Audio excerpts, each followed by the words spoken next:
ও যখন টান দিল না স্পিড বোর্ডটা দিয়ে, এই যে আস্তে আস্তে উঠতেছে। আর এই স্পিড বোর্ড কোথায়?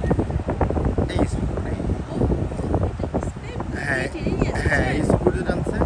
আর আস্তে আস্তে এই একটু রিস্কি, মাঝে মধ্যে ছিঁড়ে পড়ে যায়, তো ছিঁড়ে পড়ে গেছে অনেকেই। এই দেখো এখন এটা উপরে